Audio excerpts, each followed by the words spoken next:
There's no feeling more intense than starting over. If you deleted your homework the day before it was due, as I have, or if you left your wallet at home and you have to go back after spending an hour in the commute. If you won some money at the casino and then put all your winnings on red but it came up black. If you got your best shirt dry cleaned before a wedding and then immediately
There's no feeling more intense than starting over. If you deleted your homework the day before it was due, as I have, or if you left your wallet at home and you have to go back after spending an hour in the commute. If you won some money at the casino and then put all your winnings on red but it came up black. If you got your best shirt dry cleaned before a wedding and then immediately dropped food on it. If you won an argument with a friend and then later discovered that they just returned to their original view. Starting over is harder than starting up. If you're not ready for that, like if you've already had a bad day, then what you're about to go through might be too much. Feel free to go away and come back. I'll be here. Alright, thanks for coming with me on this trip. I'll understand if you have to take a break at any point. Just find a safe place to stop and quit the game. And don't worry, I'll save your progress, always, even your mistakes. This game is a homage to a free game that came out in 2002, titled Sexy Hiking. The author of that game was Jazuo, a mysterious Czech designer who was known at the time as the father of B games. And B games are rough assemblages of found objects. Designers slap them together very quickly and freely, and they're often too rough and unfriendly to gain much of a following. They're built more for the joy of building them than as polished products. In a certain way, Sexy Hiking is the perfect embodiment of a B game. It's built almost entirely out of found and recycled parts, and it's one of the most unusual and unfriendly games of its time. In it, your task is simply to drag yourself up a mountain with a hammer. And that act of climbing, in the digital world or in real life, has certain essential properties that give the game its flavor. No amount of forward progress is guaranteed. Some cliffs are too sheer or too slippery. And the player is constantly, unremittingly in danger of falling and losing everything. Anyway, when you start Sexy Hiking, you're standing next to this dead tree that blocks the way to the entire rest of the game. It might take you an hour to get over that tree, and a lot of people never got past it. You prod and you poke at it, exploring the limits of your reach and your strength, trying to find a way up and over. And there's a sense of truth in that lack of compromise. Most obstacles in video game worlds are fake. You can be completely confident in your ability to get through them once you have the correct method or the correct equipment or just by spending enough time. In that sense, every pixelated obstacle in Sexy Hiking is real. The obstacles in Sexy Hiking are unyielding, and that makes the game uniquely frustrating. But I'm not sure Jazuo intended to make a frustrating game. The frustration is just essential to the act of climbing, and it's authentic to the process of building a game about climbing. A funny thing happened to me as I was building this mountain. I'd have an idea for a new obstacle, and I'd build it, test it, and it would usually turn out to be unreasonably hard. But I couldn't bring myself to make it easier. It already felt like my inability to get past the new obstacle was my fault, as a player rather than as a builder. Imaginary mountains build themselves from our efforts to climb them, and it's our repeated attempts to reach the summit that turns those mountains into something real. When you're building a video game world, you're building with ideas, and that can be like working with quickset cement. You mold your ideas into a certain shape that can be played with, and in the process of playing with them, they begin to harden and set until they're immutable, like rock. And at that point, you can't change the world. Not without breaking it into pieces and starting fresh with new ideas. For years now, people have been predicting that games would soon be made out of prefabricated objects, bought in a store and assembled into a world. And for the most part, that hasn't happened, because the objects in the stores are trash. I don't mean they look bad or that they're badly made, although a lot of them are. I mean they're trash in the way that food becomes trash as soon as you put it in the sink. Things are made to be consumed and used in a certain context, and once the moment is gone, they transform into garbage. In the context of technology, those moments pass by in seconds. Over time, we've poured more and more refuse into this vast digital landfill that we call the internet. It now vastly outnumbers and outweighs the things that are fresh and untainted and unused. When everything around us is cultural trash, trash becomes the new medium, the lingua franca of the digital age. And you can build culture out of trash. But only trash culture. B games, B movies, B music, B philosophy. Maybe this is what digital culture is. A monstrous mountain of trash, the ash heap of creativity's fountain. A landfill with everything we ever thought of in it. Grand, infinite, and unsorted. There's 3D models of breakfast, Gen X's fanfic novels, Scan magazines, green screen Shia LaBeouf, banned snuff scenes on Live League. Facebook's got lifelike bots with unbranded adverts and candid shots of Kanye and Taylor Swift mashups, car crash epic failed GIFs, Russian dashcam vids, discussions of McRibs, discarded, forgotten, unrecycled, muddled, rotten, untitled. Everything's fresh for about 6 seconds, until some newer thing beckons, and we hit refresh. And there's years of persevering, disappearing into the pile, out of style, out of sight. In this context, it's tempting to make friendly content that's gentle, that lets you churn through it but not earn it. Why make something demanding if it just gets piled up in the landfill, filed in with the bland things?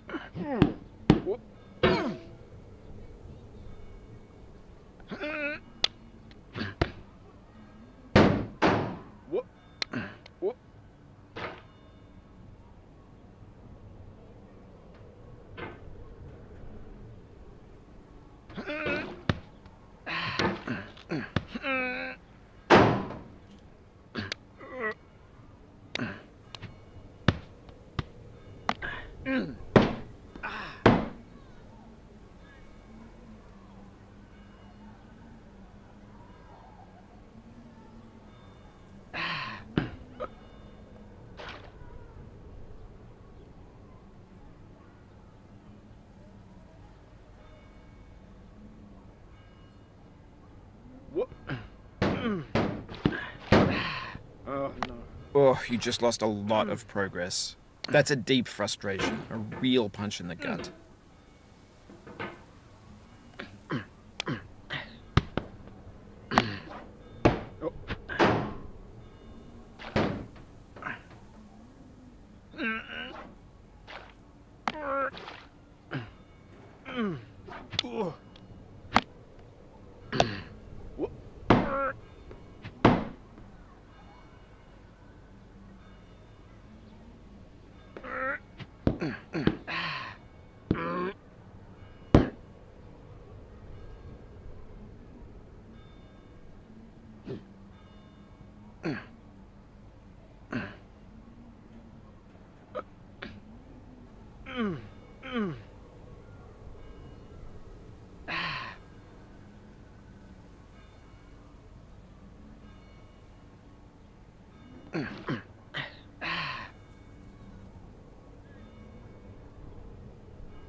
When games were new, they wanted a lot from you.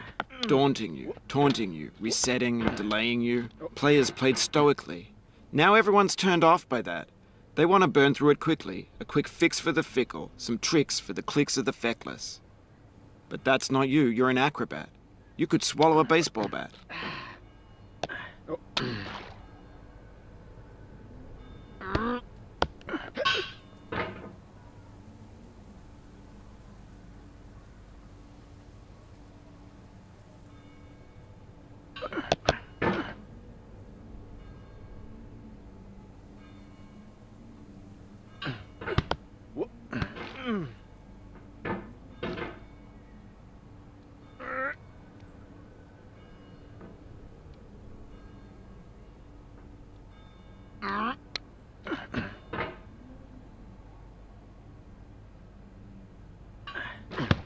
Now I know, most likely you're watching this on YouTube or Twitch, while some dude with 10 million views does it for you, like a baby bird being fed chewed up food. That's culture too.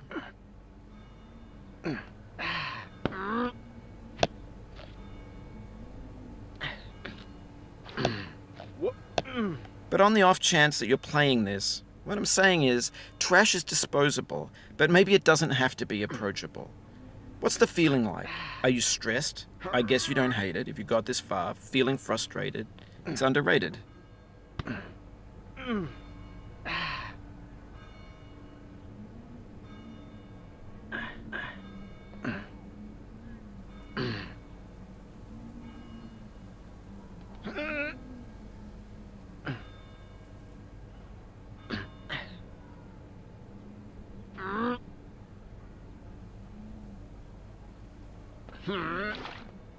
An orange is sweet, juicy fruit locked inside a bitter peel. That's not how I feel about a challenge. I only want the bitterness. It's coffee. It's grapefruit. It's licorice.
Oof, sorry about that.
Oh, it happened again.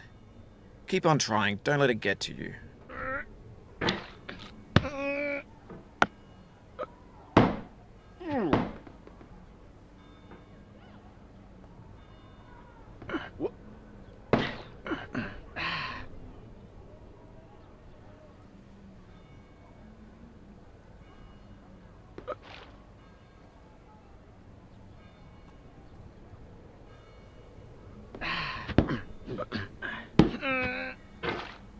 This thing that we call failure is not the falling down, but the staying down.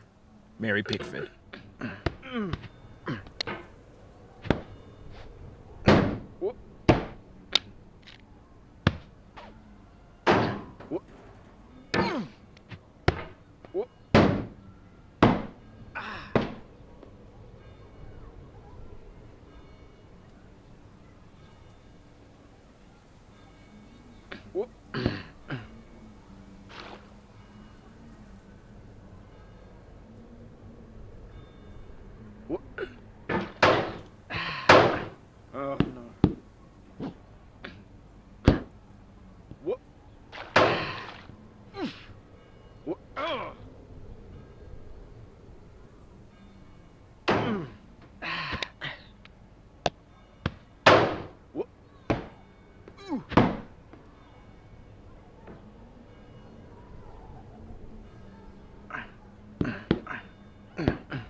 The soul would have no rainbow, had the eyes no tears.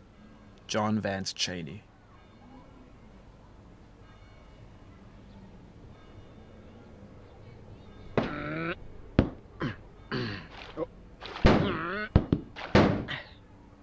The pain I feel now is the happiness I had before. That's the deal. C.S. Lewis.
You'll be back here again and again. Avenge and repent until you've ascended, or until you're contented.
I feel within me a peace above all earthly dignities, a still and quiet conscience. William Shakespeare.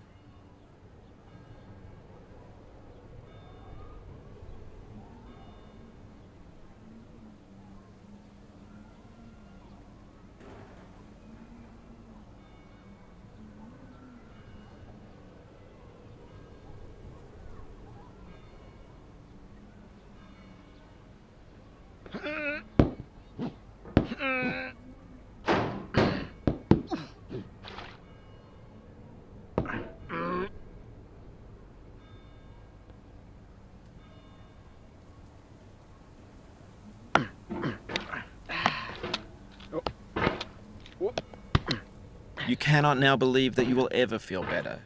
But this is not true. You're sure to be happy again, and knowing this, truly believing it, will make you less miserable now. Abraham Lincoln.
Mm.